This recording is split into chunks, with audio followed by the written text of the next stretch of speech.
Alison and I, you know how it is. You just never know. We end up down a rabbit hole of housing, about housing prices and housing standards and how it differs between the UK and Sweden, and gardens, what type of gardens you want, and private space. What's the point of it and the purpose of it? And how does that relate to norms and laws? And then we go naked again. Not physically, but like literally.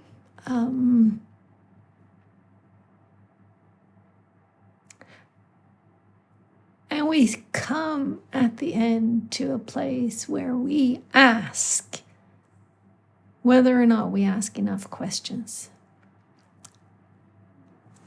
on high enough levels. You know, like the question of why school, which I spent 5 years really immersing myself in the last decade. What do you think? Do we ask enough questions about the purpose of schools and the prison system and the housing, industry or politics of it? And if we are to ask questions, the importance that they be open and curious. And then we come to curiosity that killed the cat. And you will just have to listen to see where we end on that. So have fun with me and Alison. I hope you'll enjoy. So how are you? It looks like you have summer weather. Yes, we have very summer weather. And I've had to shut the windows, which is a bit sad, but there's some building work going on outside. So there was banging and drilling, and well, that won't sound good. No, but in a podcast it doesn't. So how hot is hot? Well, at the moment it's telling me it's 23 degrees. Mm. And yesterday it got up to about 25 or 26, but felt hotter. But it's just that amazing blue sky and hot sunny weather that we don't always get. Oh, well, same here. So this weekend we've had, I don't think we've had rain in June yet. It rained plenty in May, but my garden beds are saying that the water that they had stored from May is now, it's almost over, so I need to water to maintain it. But it was really windy in the weekend. On Saturday it was really windy, and I was speaking to my brother who lives in Ely in the UK, and his wife said, it was windy here too. And he was like, not if you compare it to Malmö wind, because Malmö is by the sea. So, and he was like, yeah, no. It was, I took a walk, and there are some gravel paths, and, it was like sandstorm. So you had to go like, turn around and close your mouth and everything to like not just get proper wind. Proper wind. Yeah, it was proper wind. And so all of a sudden it was like 18 degrees. And then I went, what do I do now? It's like, do I have to have a jacket? I don't want to have a jacket, So that it messed with my head a bit. Oh. Yeah. Yeah.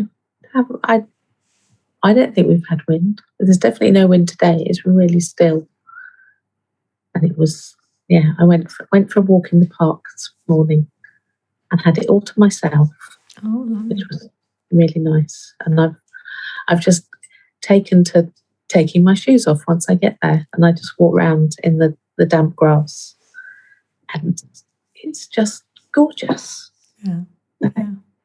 Yeah, and I don't really want to put them back on again, but it gets a bit dodgy with broken glass and stuff. Yeah. So what type of person are you when it comes to weather? Is it like, oh, I start to live when it's warm, or is it no, I can enjoy all of the seasons, or is there a like a shift in you season wise? I don't think so. No, I like bright sunny days, whether they're winter days when I have to wrap up warm, or autumn bright days. They're my favourite. They are lovely when the crisp air. Yeah, but I don't really like hot. I like, what do I like? Yeah, I don't like to feel uncomfortably hot. But I'm quite happy to be able to wear no sleeves and feel comfortable. But yesterday was too hot. It was shade dodging time. So going from one bit of shade to the next, and Murdoch finds it unbearable. Black shaggy dogs, they would find that unbearable. So yeah, although apparently he's cooler if his coat is long because it insulates him, and if I cut it short. But he's not enjoying it. Even at 8:30 this morning, it was too hot. And he's just been lying on the bathroom floor with a fan on him. Oh. Cool. I turned the fan off too because that's noisy.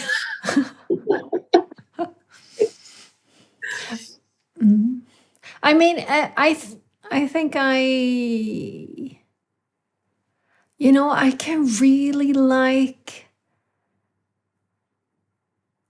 any season, and I can like if it's really gray and rainy and yucky outside, if I can then just huddle over on the sofa and a cup of tea and a good book and just kind of revel in the fact that I don't have to go outside. And I'm always as thrilled when I realize that, oh, it's the season when I can start to have lit candles indoors, because it always comes as a surprise. It's like, oh, it's dark enough now, early enough in the evening that it actually warrants lighting a candle. And I'm every year, I'm just so happy at it. It's like, oh, candle season is upon us again. So you must have a lot of daylight at the moment. We have a lot of daylight at the moment. Up in the north of Sweden, they only have daylight. Above the polar circle, the sun doesn't set. Down here, I'm guessing it's I don't know, but it's probably dark sometime, maybe 11:30 in a couple of hours. And, it's like it does get kind of bright kind of early. And it stays, well, yeah, maybe sometime between 10 and 11, or, yeah. I was out the other night tending the garden, and then I had forgotten to wrap my garden beds again with like a cloth so that it's keeps the heat and moisture and stuff. So I went out to do that, and it was probably after 11. Then I turned on the flashlight on my phone, and then I could hunt for the Spanish killer slugs. Yeah. I went on a slug hunt. I probably found like 10, 15 really big ones. And they are such a weird slug. And this is their survival, genius. their slime is so slimy that basically no animals eat them except for what we called muskanka, like musk duck, which is a fairly ugly duck, actually. And It has to be an ugly big. duck to eat slugs. Yeah, and they are the only ones.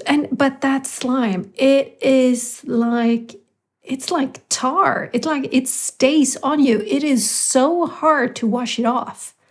You pick them up with your hands. Well, yeah. Ooh. I wasn't supposed to go on a slug hunt, but there was a slug, and so yeah. I do that. So what color are they, these Spanish? The Spanish killer slug is brown, like poop brown, light poop But they're brown. sort of big. Yeah, they're sort of big. They are, they start off small. They do that, but they get to be like 6, 7, 8 centimeters perhaps. And then when you touch them, they kind of whoosh together and turn really... wrinkles show. Yeah, they kind of like wrap up in a little bundle, and you can feel their muscles. They're it's all muscle. It's quite fascinating. But it was apparently Kill the Killer Slugs Day on Saturday in Sweden. Somebody had gone out and said a national holiday. Or Action Day. But they came through here. So, I'm guessing it has to do with climate change, something. They have come from Spain, and they haven't walked all of the way themselves. They have, they have hitchhiked here, yeah, for sure. But we got them here probably around 2005. And so it was like the first year, it was like the Scouts, a couple. Next year, out on the recreational area that's next to where I live, you could basically not take a walk along the gravel paths without stepping on one. Ugh. It was, and it kind of goes, okay, here's the army. It's like, one here, one there, fine. But, if you're standing in front of 10 meters of gravel path and you see thousands, so it turns yucky. And then they came here. So we had a couple of years where we had to do beer traps was what we found to be most efficient. So we bought really shitty,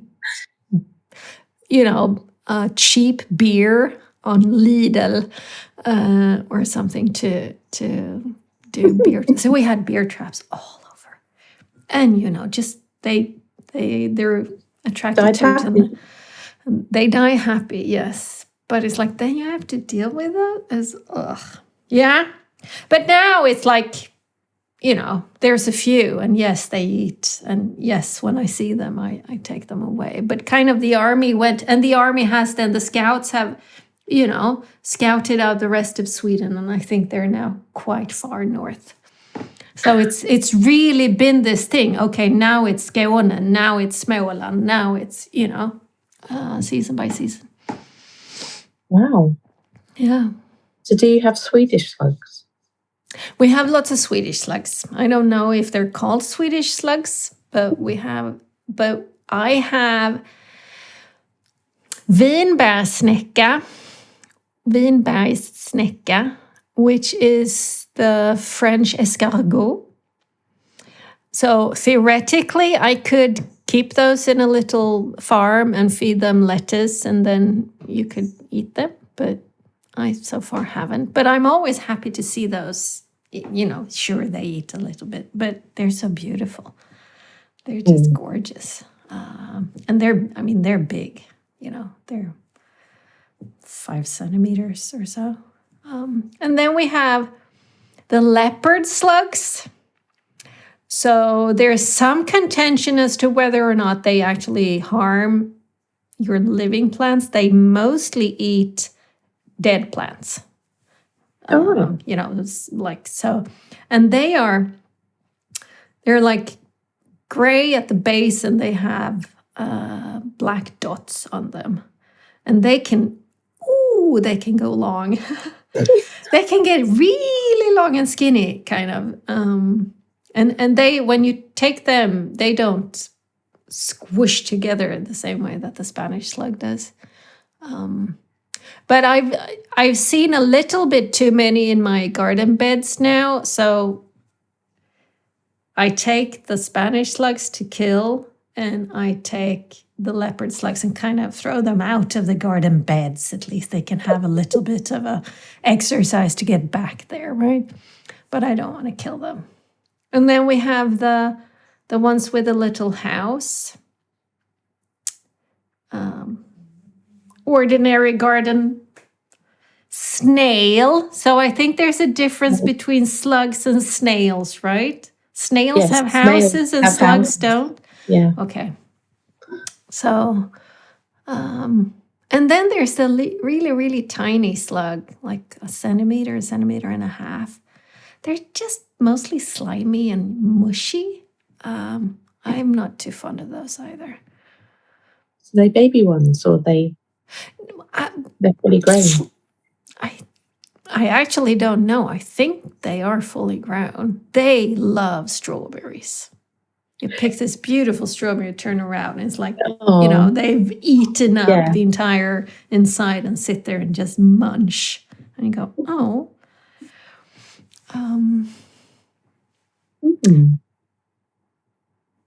Yeah, I think that's the slug snail inhabitants or cohabitants that I have in my garden.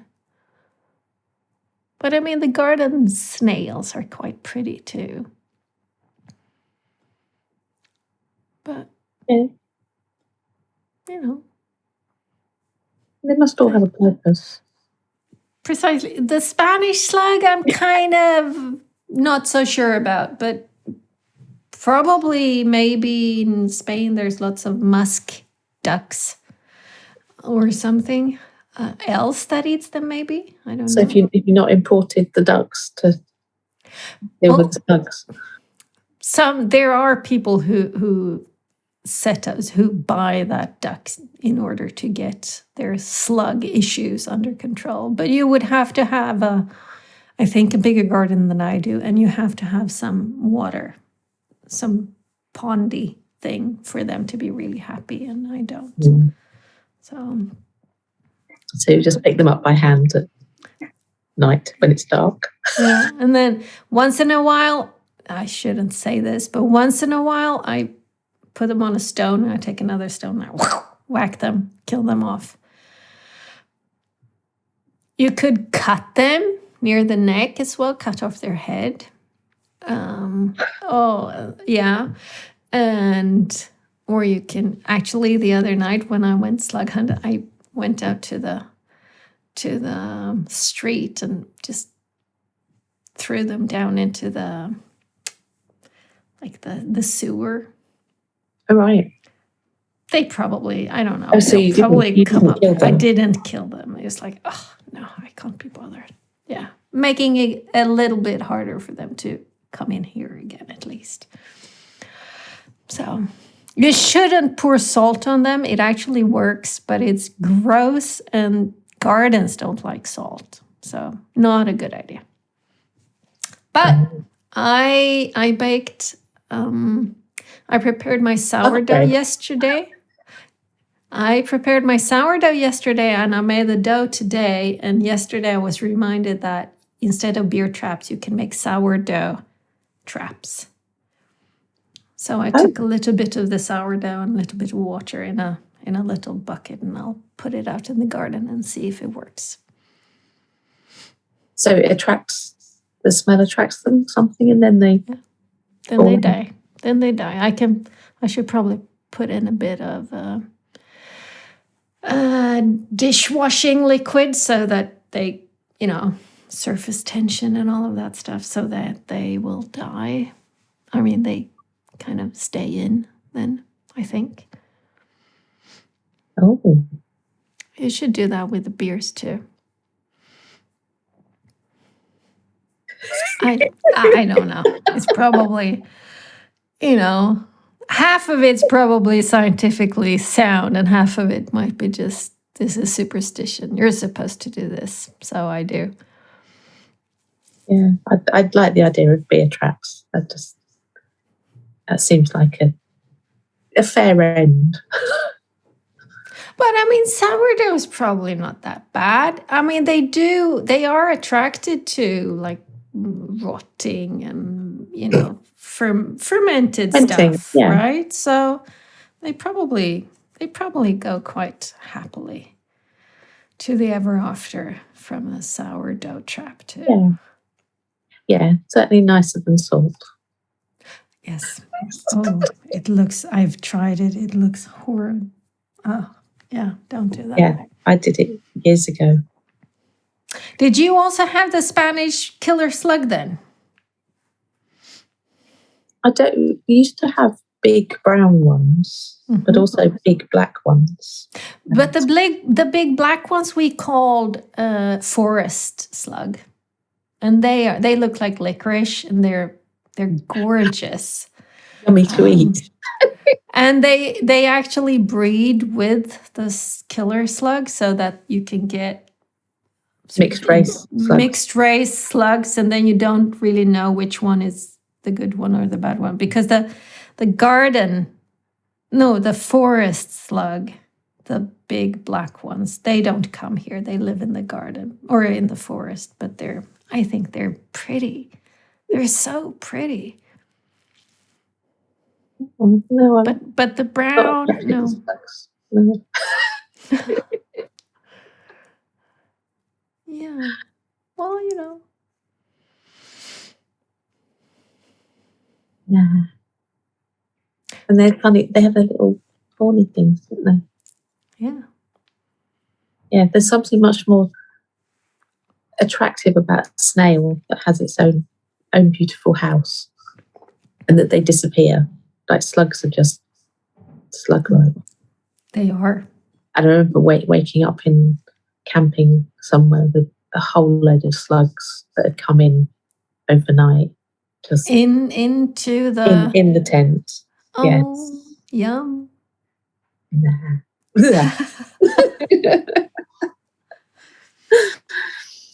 So when you had a house, did you garden? I did, yes. Yeah, I'm thinking of slugs and salt. I was thinking about my first garden, which was, wow, when was that? 1987. Oh, a long time ago. Man. And it was totally overgrown. And there was a privet hedge that was on one side of it, and it must have been 8 feet into the garden, which was only, I don't know what it was, 20 feet wide, maybe. So it was half hedge? Half hedge. Yeah. So that was a fun project on top of the house project, was to discover the garden. And it was beautiful. And I was thinking the other day that I should look on Google Maps and see whether I can see it, because I have no idea whether they kept the layout, because it was long and thin, and we made a path that sort of curved down it to a circular lawn at the bottom, and then huge beds at either side of the path. So there was, that's where the slug problem was. There was lots of scope for slugs, and it was my first experience of having a garden that I had to look after, and I loved it. Are you, when you grew up, did you live in a house or an apartment?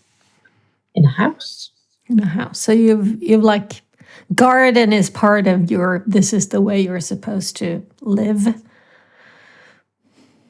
Yeah, I couldn't couldn't imagine not having a garden. Mm. Yeah.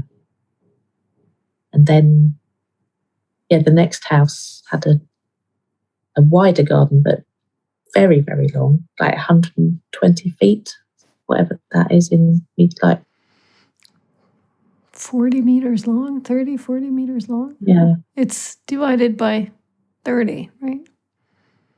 Yeah. 1 feet is 30, 33 centimeters or something. Yes. Yes, that was a good garden for small children. So that didn't have a lot of planting going on because they were boys.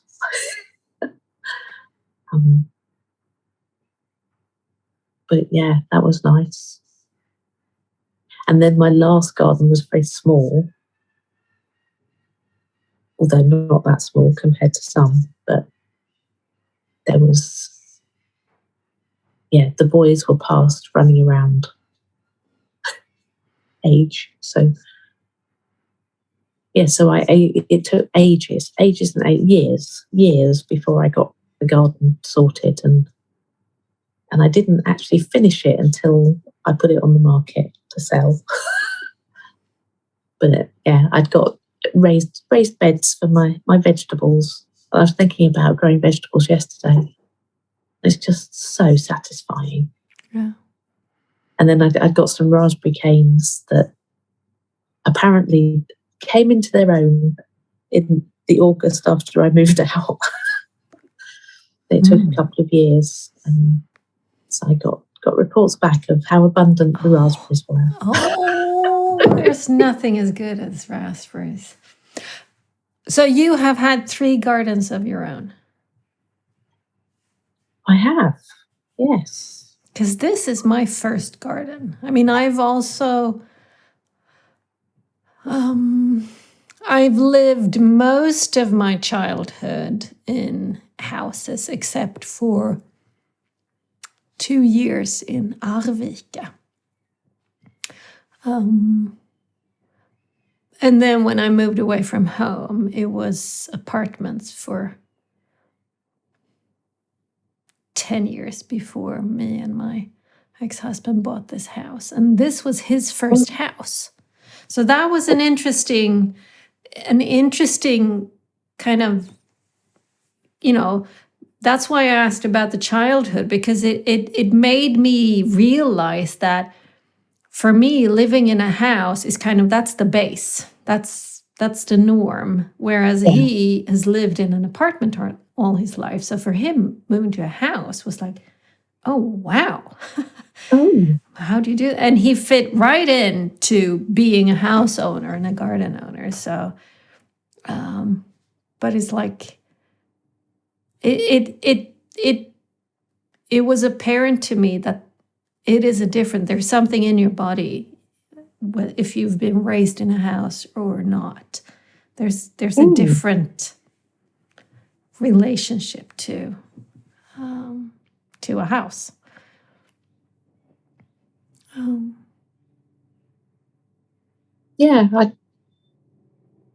I'd never thought about that, because I can't think of anybody that I know that didn't grow up in a house. Because I think maybe we have more houses in the UK and less apartment living, unless you're in a big city. Big city. Yeah.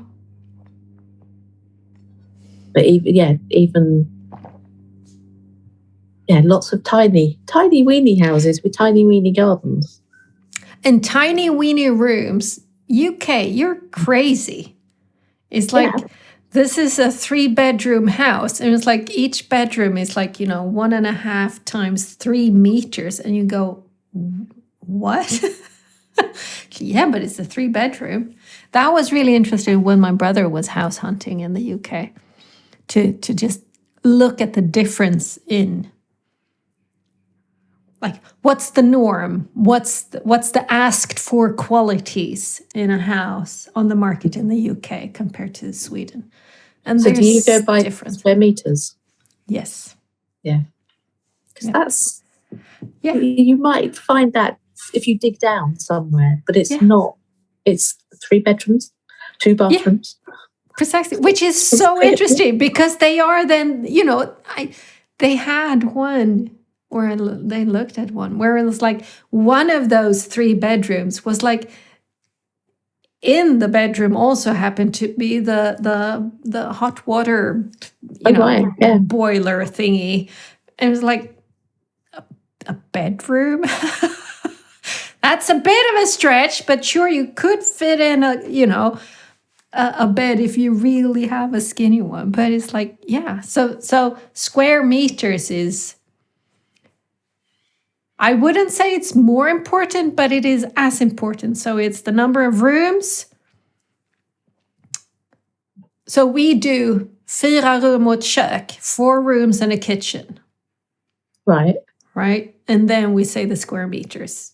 You don't say 3 bedrooms, 2 bathrooms. It's 4 rum och kök or 2 rooms. So a room is a room, whatever. So a room is a room. So this is a weird house. I think I have 1, 2, 3, 4, 5 rooms, you would say. Because this would probably count as 1 and that as 1, even though it's the same. Because it used to be 2. Right. And of those, 3 are bedrooms.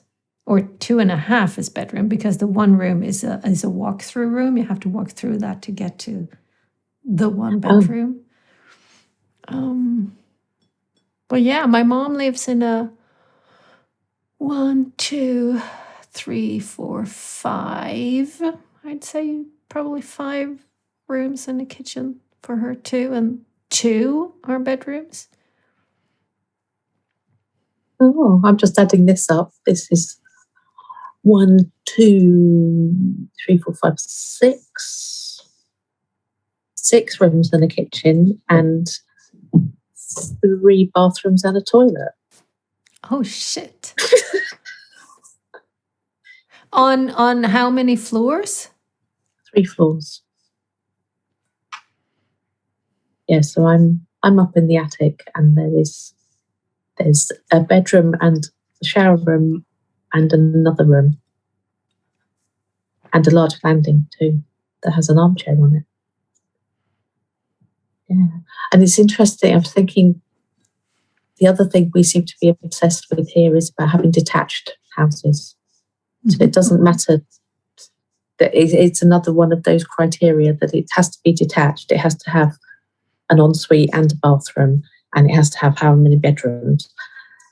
But the detached, they end up building them, I don't know, really close. They might be a meter apart.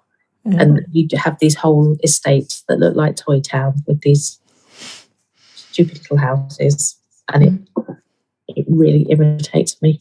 And yes, I just got quite irritated by an article I was reading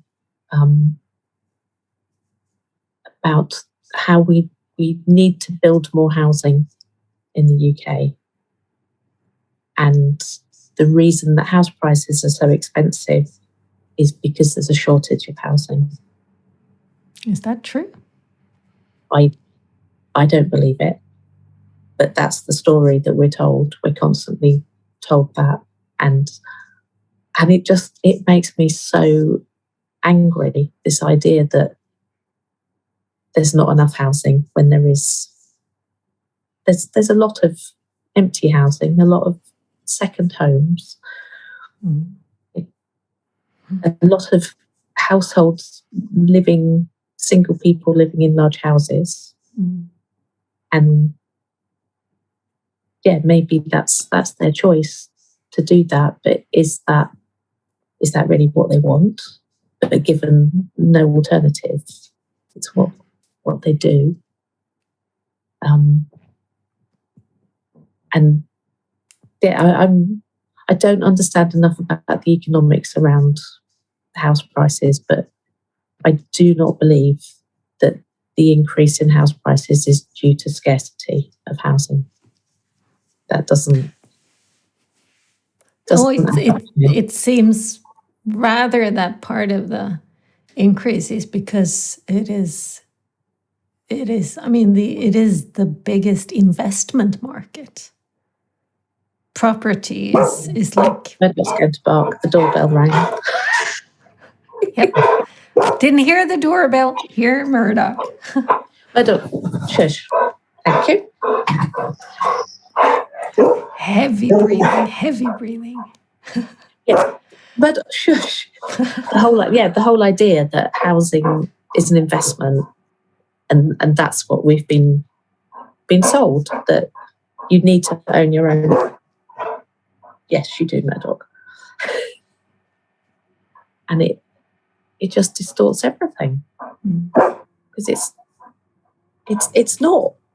It's a basic human right, isn't it, to have somewhere to live? Yeah. It's like, I mean, we were speaking about this in one of our Writers Club session about the movie Push, which is about the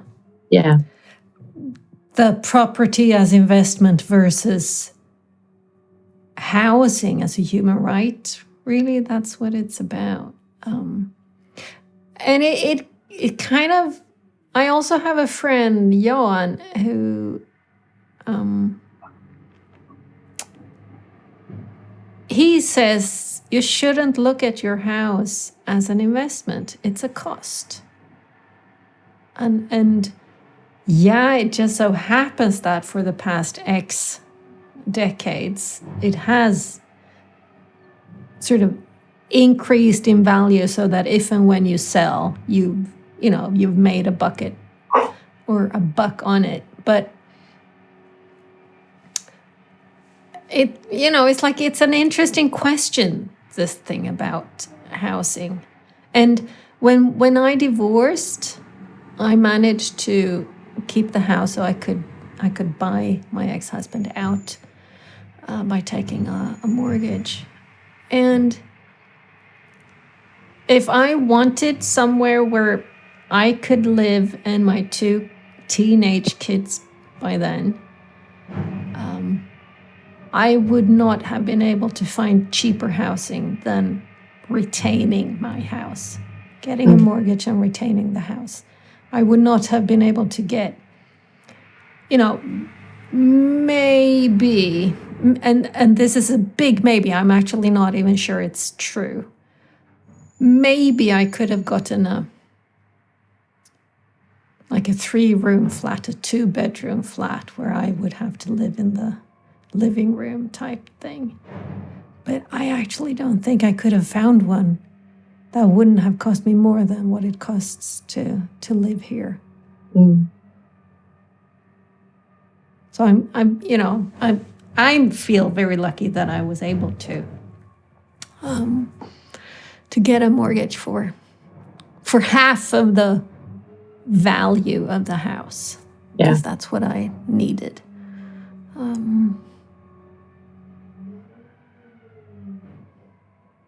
Yeah, but it's weird.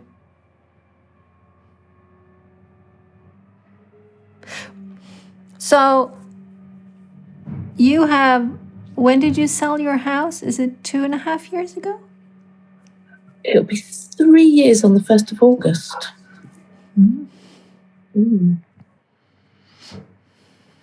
Yeah, and house prices have been doing silly things since then. Going up. Up.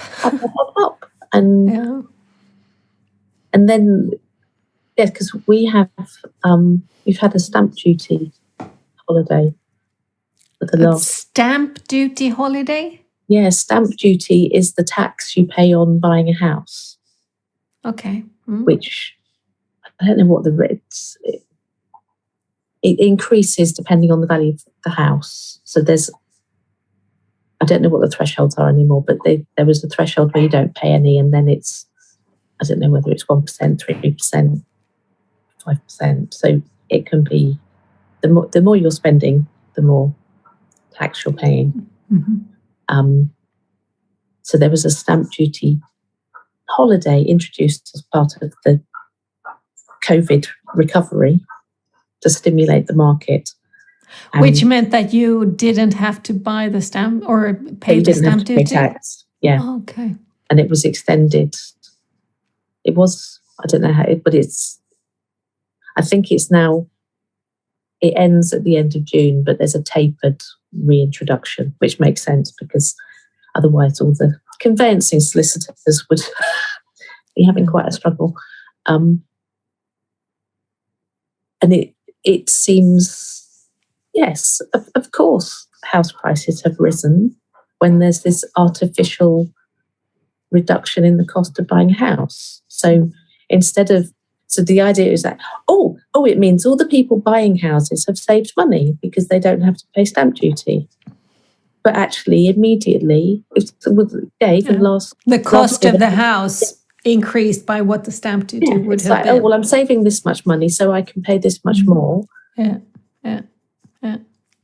So that will be interesting to see what happens. There's lots of different factors, but that's one factor that will change. Once that is back in place, will house prices continue to rise? Will they drop a bit to make the allowance for the stamp duty that wasn't being paid? It's all, economics is fascinating. I don't know enough about it, but I do know that I don't agree with the models that are used and just assumed to be this. Well, it's how it is. No, but isn't it because of the homo economus, the belief that economic man is rational? Turns out, no fuck.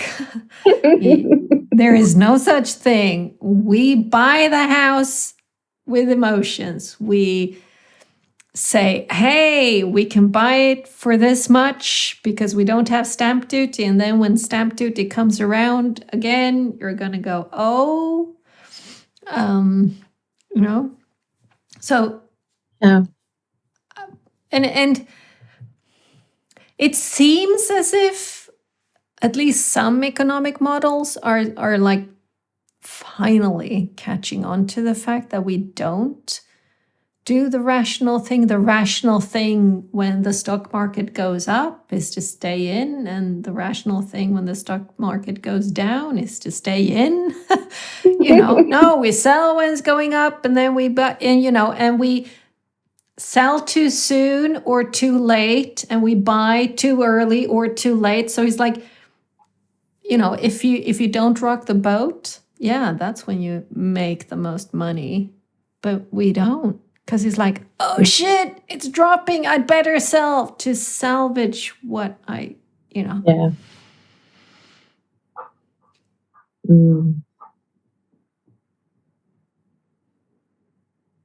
Yeah, because with housing, it is just causing so much inequality with people. So there's people whose family have never owned houses that their parents rented, and there's other people whose parents bought, and they leave them huge sums of money from property, which then it just continues. It means that their children or grandchildren can then buy property, but the ones so now more and more there are people who just can't afford to buy. It's just become too difficult, and then. And then rents have increased enormously.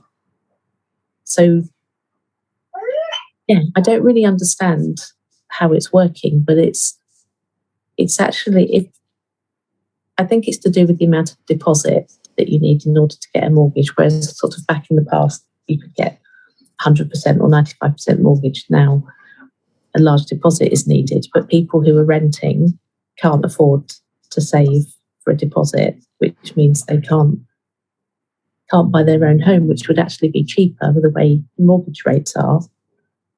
But they don't have the 50,000 of the deposit, and it just perpetuates.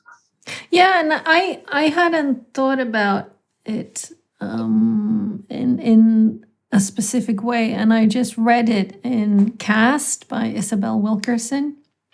She said in the, I don't know, 40s, 50s, 60s in the US, it was, mortgages were thrown at white people, really just thrown at them. Whereas Black people's, it was just impossible. They could not for the life of them get a mortgage to be able to buy a house. So since then, like you say, the gap has just increased enormously. So a lot of like that section of the book kind of ends on a note of if you're white and your grandparents owned their house, your family has benefited from this racial discrimination. It's like, ooh, take that one. Which is like, oh yeah. And acknowledging that, I think, is kind of what we can do. I don't want to say should do, but it's like we just could. Right? It's like, okay, yeah. Because you can't turn back time, and it was what it was. But just to be aware of the fact. And whether it's class or race or whatever it is, but to be conscious of that privilege and it, because so often people are praised for buying or selling at the right time. It's like, oh, how clever are you that you did that, as if they did something other than were lucky in the way the market was going, because thinking about the house that I bought in 96, and sold it 11 years later for around 4 times what I'd paid for it. Yeah. And that wasn't me being clever. That was economics, and it's just totally bonkers. Yeah, and I suppose my concern is how much the gap grows, and that it probably is a reflection of other economic gaps, not just around. Well, it doesn't only affect housing, whether you can buy your own or you rent, but there's all the other things that come in with it. That if you're renting, there's no security. That private renting here, you can be given 2 months' notice. But, yeah. So I think the Swedish besittningslag, if you have rented a place for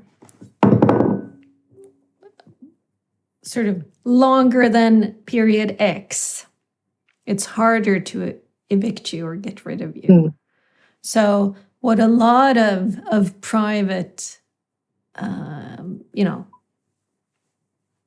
renters, what would you, people, well, the people who own the buildings who rent them out, what they do is they make the landlords, yes, they make sure that the contract is short enough, and then they want those people out, because if they were, maybe they're the perfect tenant and it works perfectly and they want to stay, you'd really want them to, but if you do, maybe you can't get rid of them, if you'd want to. So it kind of drives. So it makes the problem worse rather than. Yeah, and I don't know that it makes it worse. I think it makes it worse for kind of the the people at the very bottom, right? The people who are really struggling and probably in kind of shitty places where it's like, you should be lucky that you have this thing, but you can't count on it. Because I also think there's a lot of landlords who is like, we're happy to have you here for a long time. But there's something about besittningsrätt, like the right to the right to sit where you've been sitting is actually what it means, I think. Yeah. So if you've been sitting there long enough, it's harder to get you out the door. Yeah.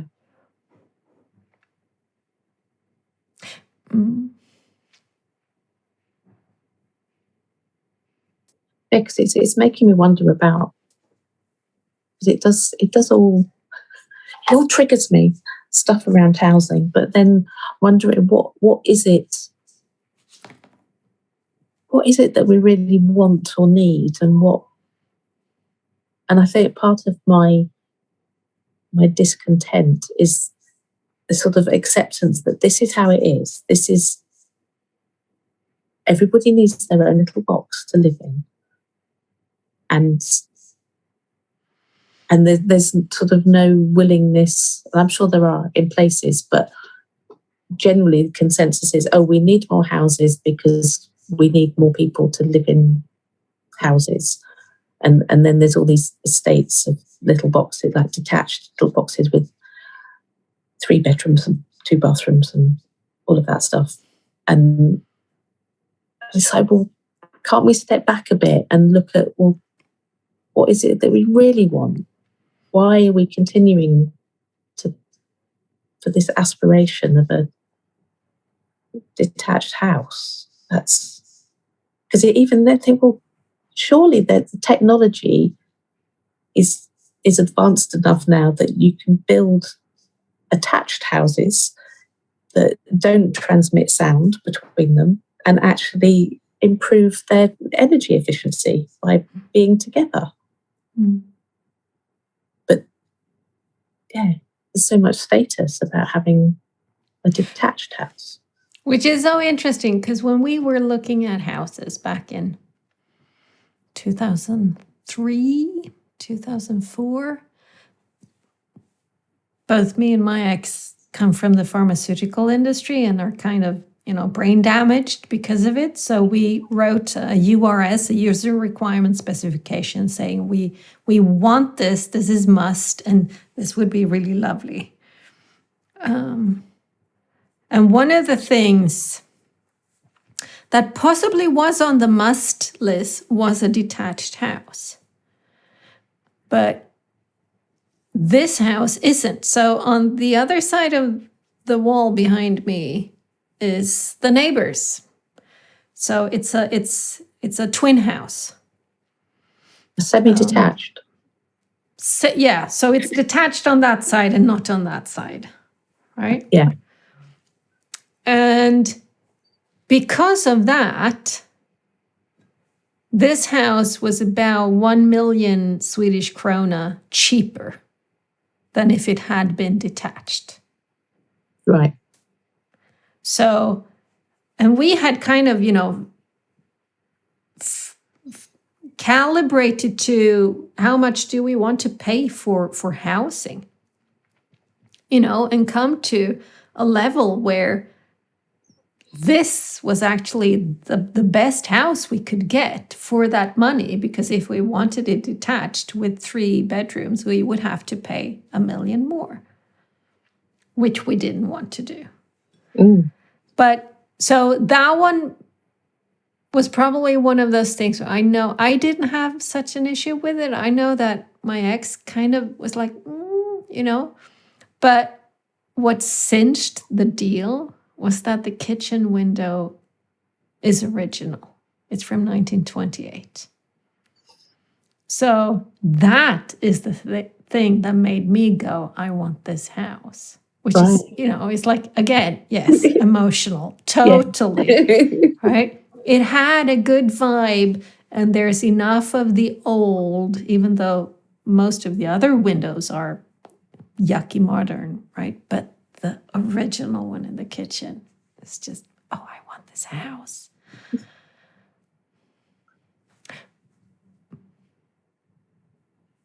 Yeah. But I don't know if I don't think I've kind of think that much about houses. I have a couple of like other insights. I know I moved from down here in Malmö, the far south of Sweden, when I was 14, up to Värmland, which is a third of the way up to the very north. So it's kind of on a par with Oslo and Stockholm, the Right. capital of Sweden and Norway. So up there. Down here, everybody has their garden, and most gardens are fenced in, hedged in. You know, it's like it's at least semi-private. Some of them really private. And I moved up there from like what was my home in my heart, which was an old house from 1896 or old, where the garden was really, nobody could see in. And, you know, it's like, great. And we moved up to Arvika, and I was like, you know, I was 14, and I couldn't understand what use they had of their gardens because they were completely open. Everybody could see everything. It was like if there was a fence, it was like, you know, half a meter tall. If there was a hedge, it was as, you know, it's like everybody could see everywhere. It's like there's no privacy. There's no garden rooms. You know, I like a garden where you have to, you know, look about and you can see over there, and over there is this little, you know, but up there is just like, it's like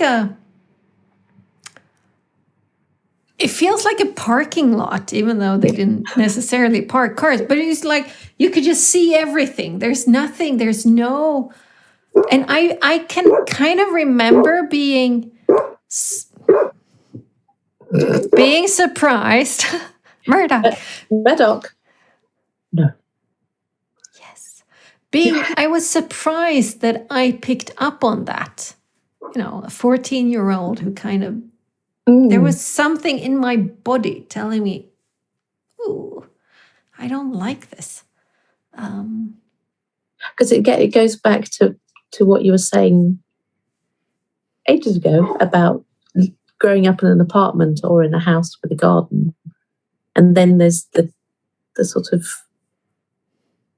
the subtleties of what sort of garden, because I grew up in a house with a private garden that wasn't overlooked, and it was a private space.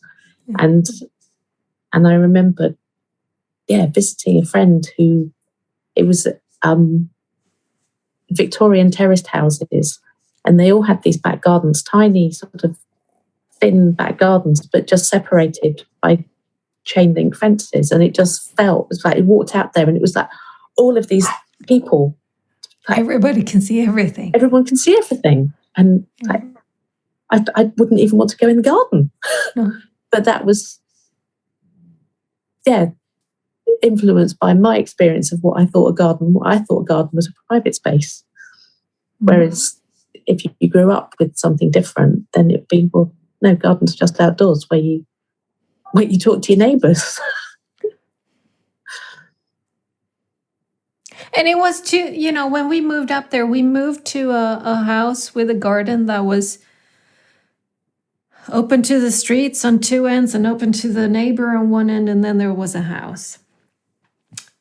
And, I hardly ever went into that garden. I was 14, so maybe I wouldn't have anyway. But I was still, on a warm, sunny day, I wanted to lay down and tan. But I would go on the balcony on the top floor there was a big balcony, I would go there because that was more private than, dropping a blanket in the middle of the lawn where everybody is like, there's something to houses for me that is this thing that it's my safe space. And I'm one of those crazy ones. I don't really care about what I'm wearing or not. So if I'm, I need to, I come down in the morning to boil my tea or boil the water for my tea. I don't necessarily put on anything. I wander down here nude and naked. And, it's like I don't have neighbors right on me, but for sure you could see me wandering about here naked if you really wanted to check it out. And it's like, I couldn't care less.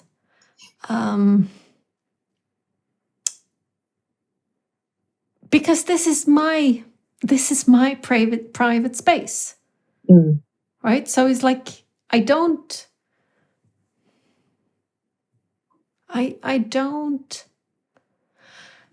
in my private space, I don't want to conform to what would be reasonable outside of my private space. Right. Maybe that's the way to put it. I mean, I wouldn't walk out absolutely naked onto the street. Possibly, it's like, probably not. I have no issues just donning my morning gown and taking the dog for a walk when I've had my little burrow dog. I couldn't care less. But I haven't walked naked with him. No, I haven't done that. Are you allowed to do that? Good question. I think if I was a man, more people would be upset than if I'm a woman doing it. but that might not be an answer to your question. I actually don't know. Maybe it would be förargelseväckande beteende. Like, what would that be called? What would a law? Nuisance behavior or something. It's like, you're not allowed to. Indecent exposure? Indecent exposure might be the one, yeah. Yeah, I think that's a thing here. Yeah. But yeah, there's something very, very special about having your own space where you can be just as you want to be without any of the pressure to put your clothes on or to behave in a certain way, or and that's something that I really enjoyed about living all alone in the middle of nowhere. That I felt that I couldn't be overheard by anybody. I wouldn't be seen by anybody, and I could be naked in the garden. And I remember going out when it was pouring with rain and just went out. I had a shower in the rain, and it was just lovely. It just felt amazing to be able to do that. Just because there was nobody around. If there'd been neighbours, I wouldn't have done that.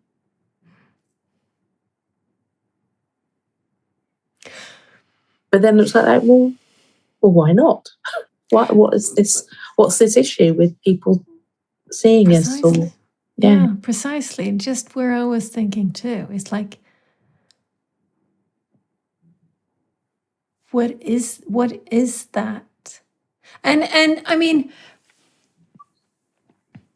okay, so no, I was just gonna say that we live in a climate where we need to have clothes on for the better part of the year. And so in warmer climates, not so important. But look at Thailand. You do not see a nude Thai person. They go in the ocean with jeans and a t-shirt. It's like you don't. So it's not, it's not that easy, at least, that it's a matter of, do you need clothes or do you not need clothes? Yeah, because my impression, probably of all the places in the world where nudity is accepted, would be that Sweden is the most accepted, and you all go running around in the snow, in the sauna, and that's what Swedes do. That's my image, but there isn't any, and that's not about your climate, is it? And I can't. Yeah, it's interesting, because I'm then thinking about, well, who else? What other countries or cultures is nudity a part of? And I was thinking, well, sort of Mediterranean countries and topless sunbathing, but then it's not necessarily the locals who are doing it. It will be the Brits who've come to be liberated because they can't do it at home. Mm. But, it's like I went kind of halfway up in Sweden to this lovely, lovely summer house with friends. And it's situated gorgeously right on the edge of this absolutely stunning lake. Cold water but really, really lovely. That was before I was a winter bather or a cold bather. But they had a sauna right there on the little pier, and we were all ladies, and there was a relative, a neighbor, 200 meters or 100 meters down, maybe. And the sauna was there, and it's 5 meters, and then you're jumping in the water, right? Mm. So I get in the sauna and I'm naked, because wearing swimsuit in sauna, just, oh no. But the others are. Oh. And I went, oh. It was just, oh. And then we went out and they're in their swim gear and I am in my very nude body, and we're diving in, etc. And it was just, so being nude next to somebody who's not quite nude, like close to nude but not nude, that is one of those instances where it's very apparent that I'm separating from the herd here. I'm not doing what everybody else is, and it's quite visibly apparent. Yeah. Right? But go down to Pier 10 on Ribersborg, the beach in the middle of Malmö. Pier 10 is the pier where you do nude swimming. If you want to. No, you don't have to, but most who go there do. And, it's not an issue because everybody is nude. So I don't stick out. There I would stick out if I was in a swimsuit. But it's just, it's just a little hop to Pier 9, which is not. So it's not as if it's like way off and nobody else can see you. So you're not allowed to on Pier 9? Do you have to be closed, Pier 9? Or have to? I don't know, but norms and rules say that you should, I think. Whereas Pier 10 is like, it's allowed. Maybe it's banned on the other. I don't know. Oh, you haven't tried. No, and it's interesting because Pier 9 or Pier 10 is like, Kallis is, or rather Riban, the beach is like 2-3 kilometers long, and Pier 10 is at the far end of it. And when I come biking, I come at the other far end of it, of course. All right. So I have like maybe 8 kilometers to the end closest to me. And then I have another 3 to get to Pier 10. And in winter, Pier 10 they still have the stairs. On a lot of them, they take those up so that, the wood in the stairs will last longer and stuff. But there is a pier much, much closer to me, maybe just a kilometer in, or not even that. And I've been thinking, it's like, no, I'm not allowed to, even though there's nobody there, right? Oh, right. So I've been biking all the way down, and then my friend said, no, you can do that, in the winter when nobody's, it's no issue. But I still haven't. So those norms, conforming to the norms, is like, so interesting. And I'm guessing they're there for a reason, but I wonder if we question those reasons frequently enough. And kind of with an enough open-mindedness to see, like, what's the point and what do we gain from them and what do we lose from them, and is it still a valid rule, or maybe it isn't anymore. Because that fits with what I was saying about housing and economic, maybe everything. Is there enough questioning of why do we do this? And is it still valid? Is there a good reason, or is it just a habit that we've got into? And it is, and you can look at so many different things, and about racism as well. That's being questioned, but there's a habit that we got into that is how it is,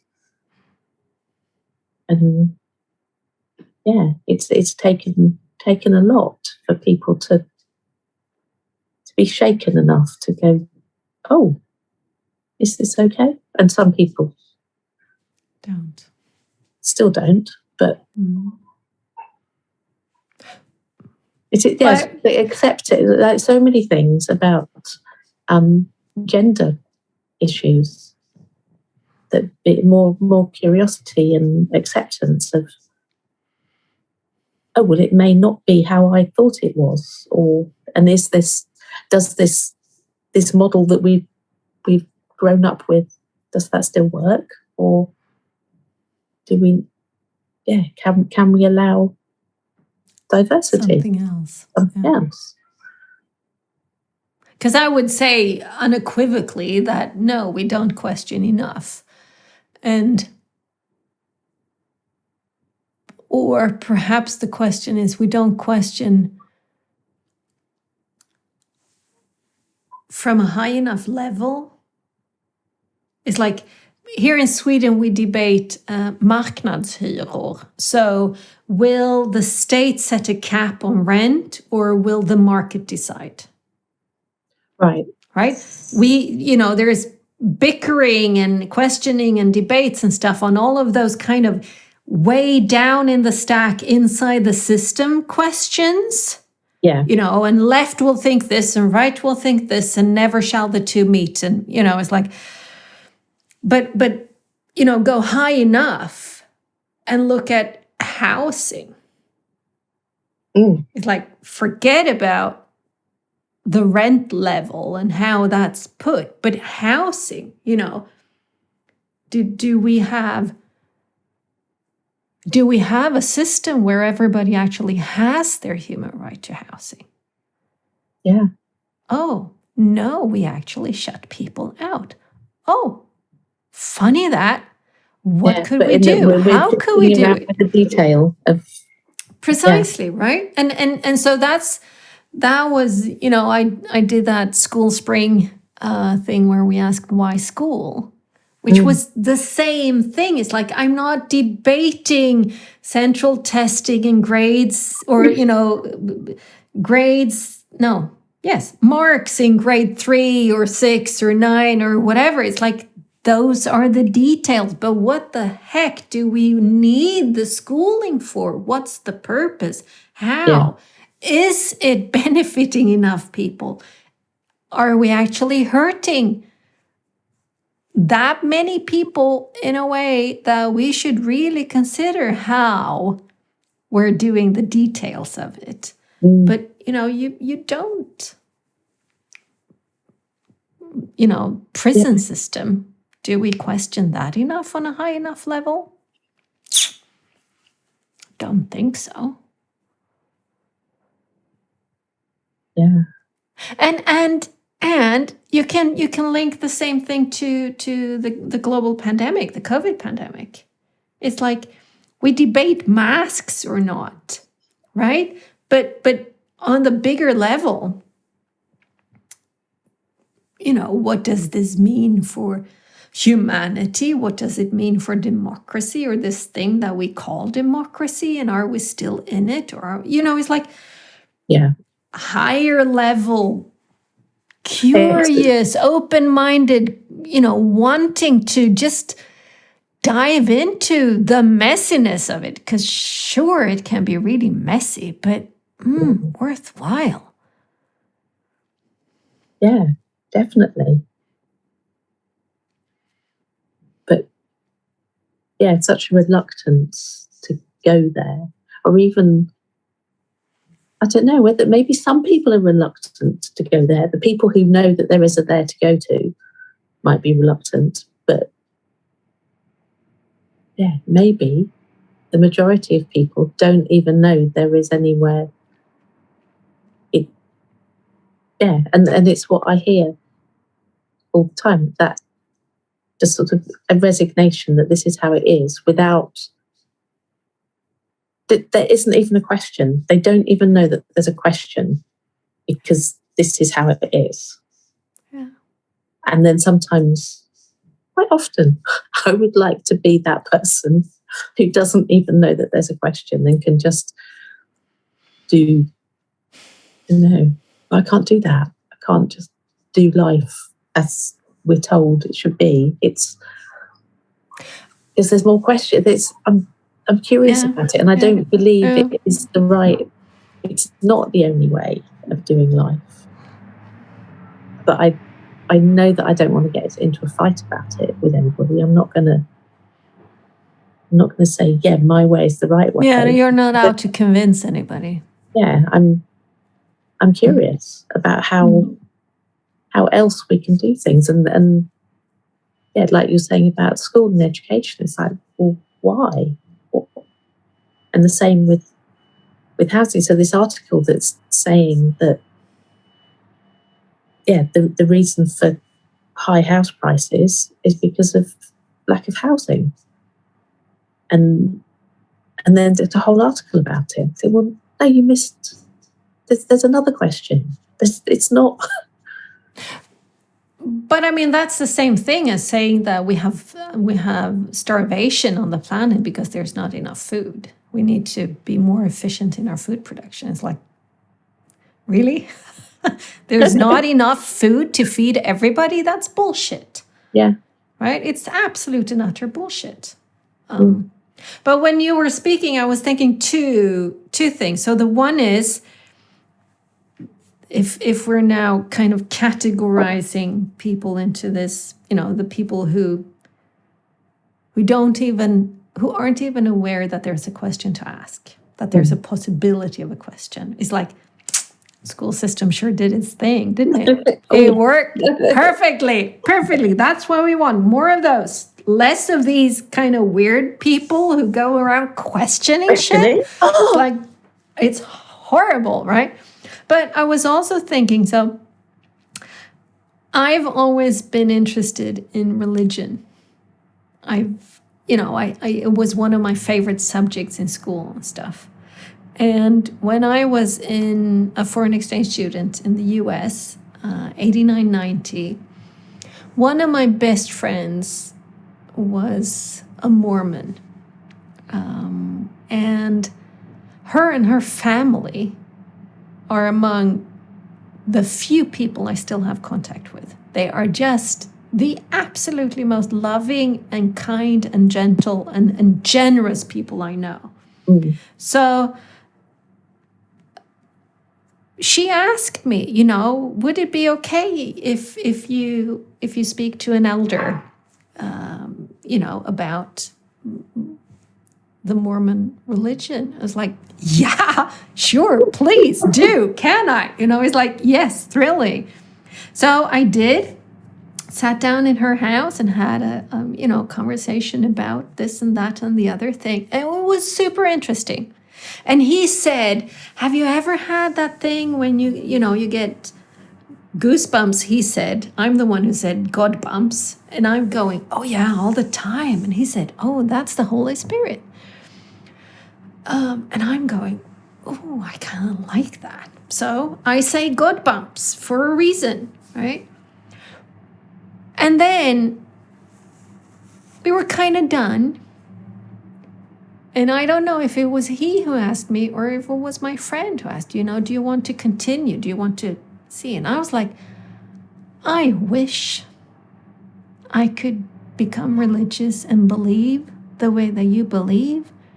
But that's just it. There's too many questions in my head. I don't, I wish with all of my heart, my then 17-year-old heart, I wished that I could. But, there's just a gazillion other questions that pop up that tell me that, no, I'm not, or I haven't decided to put my faith into this one thing and then sort of stay away from it. Questioning it. And not all religions do that either. Not all religions require you to stay away from the question. So, but it was, so I know when you say that, now and again, I wish I could be one of those who just, okay, this is what is. I know precisely what you mean. But then there'd be no change and no progress, would there, if we were all those people? No, at least not as long as we have a system set in place to ensure that people stay that way. Because I don't believe that is inherently human. To not question. I actually think it's the opposite, and that kind of makes me sad.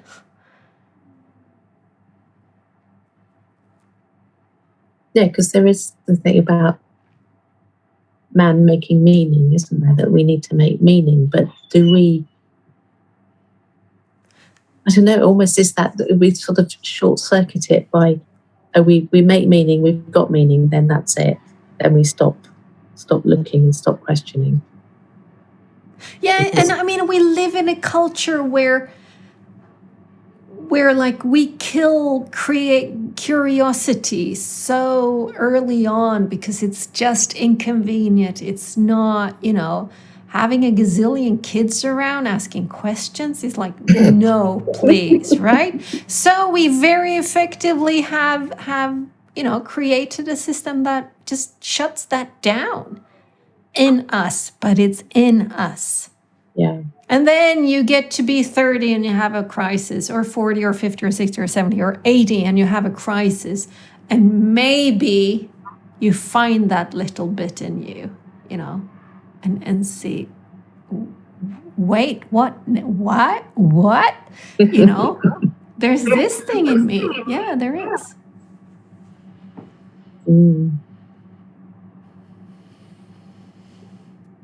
Murdoch's looking at me from across the room. Is he saying you need to stop talking to her now? Yeah. So please open the window. Oh, poor thing. Well, it's a good place to wrap anyway, though.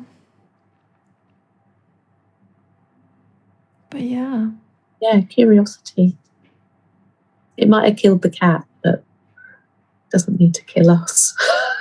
No, and I mean, cats also have 9 lives, so, it didn't kill it on the first go. So there's a little bit of leeway there, I think, too. And what a thing to grow up with. Curiosity killed the cat. Wow. Keep it down, Don't ask questions. Don't look. Don't try. Don't experiment. It's like, no. Stay here within these very explicit, do's your toe. Within these boundaries, do this. Yeah. And, I see, it hurts my heart to see. You see, like, kindergarten kids, like 5-year-olds or 4-year-olds out in the park or along the sidewalks with their teachers and stuff, and everybody's like in a neon vest, and then a lot of them have this long rope that they're like attached to. You have to hold on to the rope. Oh, right. And it's like, yeah, I get their ankles. They're not. No, it's like they hold on to the rope and you're not allowed to let go, because then, maybe you'll get lost or get, out in traffic or stuff. I realize the sort of the reasons for it, but shit, it hurts my heart. It's like, what if, what about the butterfly over there or the water puddle that I can't reach because I have to hold on to this rope? Wow. So do they get let off the rope? Well, probably at least when they come to their fenced-in kindergarten yard. Most of them are fenced in because it's easier that way. Yeah, I have a lot to say about this. It kind of makes me go, ugh. Because I remember my son's primary school, when he first started, it wasn't fenced in. There was sort of a hedge around it, but they could go through the hedge into the secondary school next door, but they knew it because he was a bit of an adventurer. So I was like, well, how does he how do you keep him in?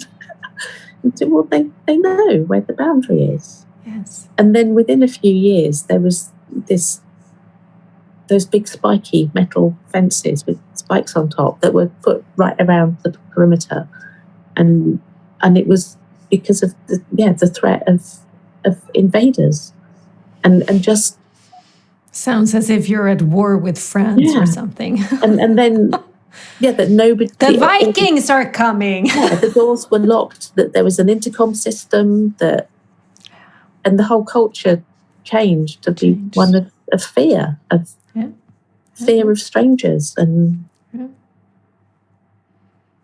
I know that occasionally there have been things that have happened, but high fences and locking people in the building isn't really the answer. What's the cost of that? Yeah. Mm.